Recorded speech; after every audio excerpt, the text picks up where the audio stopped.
चंद्रभेदी प्राणायाम, सूर्यभेदी प्राणायाम और अनुलोम विलोम प्राणायाम, इन तीनों प्राणायाम में क्या अंतर है? अगर आपका ब्लड प्रेशर हाई है तो इन तीनों में से आपको कौन सा प्राणायाम करना चाहिए, कौन सा प्राणायाम नहीं करना चाहिए, या आपको कोई भी समस्या है, कोई प्रॉब्लम है, किस बीमारी में इन तीनों में से आपको कौन सा प्राणायाम करना है, कौन सा प्राणायाम नहीं करना है, इन सभी बातों के बारे में हम डिटेल से चर्चा करेंगे इस वीडियो में। नमस्ते everyone, welcome to our channel Virendra strength yoga. My name is Virendra Kumar. तो शुरू करते हैं अपनी वीडियो, ज्यादा समय नहीं लेंगे। उससे पहले जो लोग हमारे चैनल पर नए हैं, जिन लोगों ने अभी तक हमारे चैनल को सब्सक्राइब नहीं किया है, प्लीज हमारे चैनल को सब्सक्राइब कर लीजिए और पास में होता है एक बेल आइकन, उसको भी दबा दीजिए, जिससे कि इन फ्यूचर हम कोई भी वीडियो पोस्ट करें तो उसका नोटिफिकेशन आप लोगों को मिल जाए। तो दोस्तों, आज की वीडियो बहुत इंपॉर्टेंट होने वाली है, क्योंकि मैंने अपने चैनल पे हाई ब्लड प्रेशर को लेके कुछ प्राणायाम की वीडियोस पोस्ट किए जिसमें आप लोगों के बहुत सारे डाउट्स थे। तो इस वीडियो में आपके वो डाउट भी मैं क्लियर कर दूंगा। तो इस वीडियो को पूरा देखिएगा और ध्यान से देखिएगा, क्योंकि अगर आप वीडियो को स्किप करके देखते हैं तो आप पता नहीं कौन सी महत्वपूर्ण इंफॉर्मेशन, जानकारी छोड़ देते हैं और वो डाउट आपका बना रहता है। तो शुरू करते हैं अपनी वीडियो। शुरुआत करेंगे सबसे पहले चंद्रभेदी प्राणायाम से। चंद्रभेदी प्राणायाम कैसे करना है, कौन ना करे और कौन करे, इस बारे में हम बात करते हैं सबसे पहले। तो देखिए, हमारे दो नोस्ट्रिल हैं।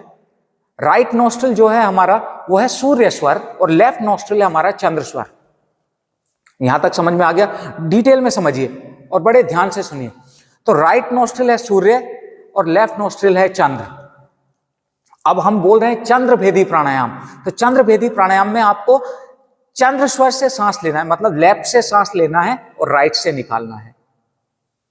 इसी प्रक्रिया को दोहराना है। लेफ्ट से सांस लेना है, राइट से निकालना है, लेफ्ट से लेना है, राइट से निकालना है।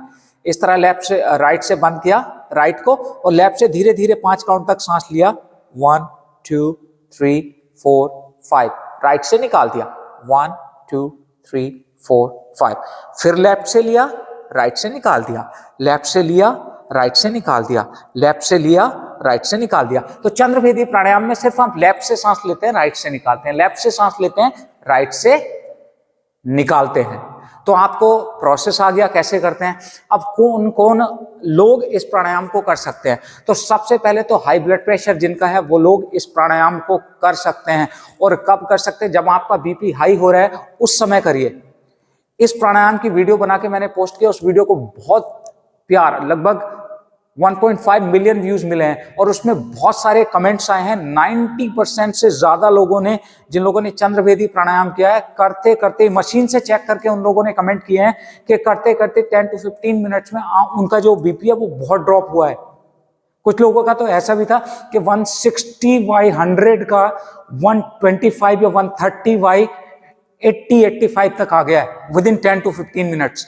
तो इतना इफेक्टिव है ये चंद्रभेदी प्राणायाम। तो इसको कब करना चाहिए? जब आपका बीपी बढ़ रहा है उस समय करिए। कितनी देर करना चाहिए? 10 to 15 मिनट्स आप इसको करिए। इनिशियली में आप इसको सुबह शाम 2 बार कर सकते हैं अगर आपका हाई ब्लड प्रेशर है तो, और फिर बाद में 1 महीने के बाद दिन में 1 बार सुबह सुबह खाली पेट करेंगे तो आपको ज्यादा फायदा मिलेगा ना। ये तो बात हुई हाई ब्लड प्रेशर में आप कर सकते हैं। और कौन कौन इस प्राणायाम को कर सकते हैं, चंद्रभेदी प्राणायाम को? तो जिनके शरीर में गर्मी रहती है, बहुत ज्यादा एसिडिटी बनी रहती है, पित्त बना रहता है, वो इस प्राणायाम को कर सकते हैं। समझ गए? मतलब शरीर को ठंडक देने का काम कर रहा है ये। अगर आपको कभी टेंशन आ गई, अचानक से टेंशन आती है, उस समय आप चंद्रभेदी प्राणायाम को करो। आपको रात को नींद नहीं आ रही है, उस समय आप चंद्रभेदी प्राणायाम को कर लीजिए। 5 से 10 मिनट आपको नींद भी आने लगेगी, तो बहुत फायदा मिलेगा आपको इस प्राणायाम के करने से। नाउ किन किन को नहीं करना चाहिए? अब आपको अगर डिप्रेशन है, आप अवसाद में हैं, तो आपको चंद्रभेदी प्राणायाम नहीं करना चाहिए। आपको सर्दी है, खांसी है, जुकाम है, या साइनस की समस्या है, दमा की समस्या है, आप लोगों को ये प्राणायाम का अभ्यास नहीं करना चाहिए। अब काफी लोगों का क्वेश्चन आया था, चंद्रभेदी प्राणायाम क्या आप प्रेगनेंसी में कर सकते हैं? प्रेगनेंसी में यस कर सकते हैं। 5 से 7 मिनट इस प्राणायाम को आप आराम से कर सकते हैं। अगर आपको ये सारी प्रॉब्लम्स नहीं है तो जो मैंने अभी बताई कर सकते हैं, कोई नुकसान नहीं होगा। ठीक है जी। तो ये चंद्रभेदी प्राणायाम के बारे में आई होप कि आपके डाउट क्लियर हो गए। अब इसके बाद है सूर्यभेदी प्राणायाम। सूर्यभेदी जैसा नाम से आप समझ सकते हैं, चंद्रभेदी का जस्ट उल्टा। तो सूर्यभेदी में आपको क्या करना है? लेफ्ट को बंद करना है, राइट से सांस लेना है, लेफ्ट से बाहर निकालना है। राइट से सांस लेना है, लेफ्ट से बाहर निकालना है। राइट से सांस लेना है, लेफ्ट से बाहर निकालना है, राइट से सांस लेना है, लेफ्ट से बाहर निकालना है धीरे धीरे। समझ गए? आपको प्रोसेस आ गया, टेक्निक आ गई। अब इस प्राणायाम का काम है आपके शरीर को गर्मी देना। तो अगर आपका ब्लड प्रेशर हाई है तो आप ये प्राणायाम नहीं करेंगे, मतलब सिर्फ राइट से सांस लेके लेफ्ट से निकाल रहे हैं, ये नहीं करना। आई होप ये आपको क्लियर हो गया है। अब और कौन कौन ना करे इस प्राणायाम को? अगर आपको एसिडिटी बन रही है या गर्मी है आपके शरीर में तो आप इस प्राणायाम को ना करें। अगर टेंशन हो रही है उस समय इस प्राणायाम को ना करें। रात को नींद नहीं आती तो भी आप इस प्राणायाम को ना करें। अब कौन कौन इस प्राणायाम को कर सकते हैं? अगर आपका बीपी लो रहता है तो तुरंत करिए, तुरंत फायदा मिलेगा आपको।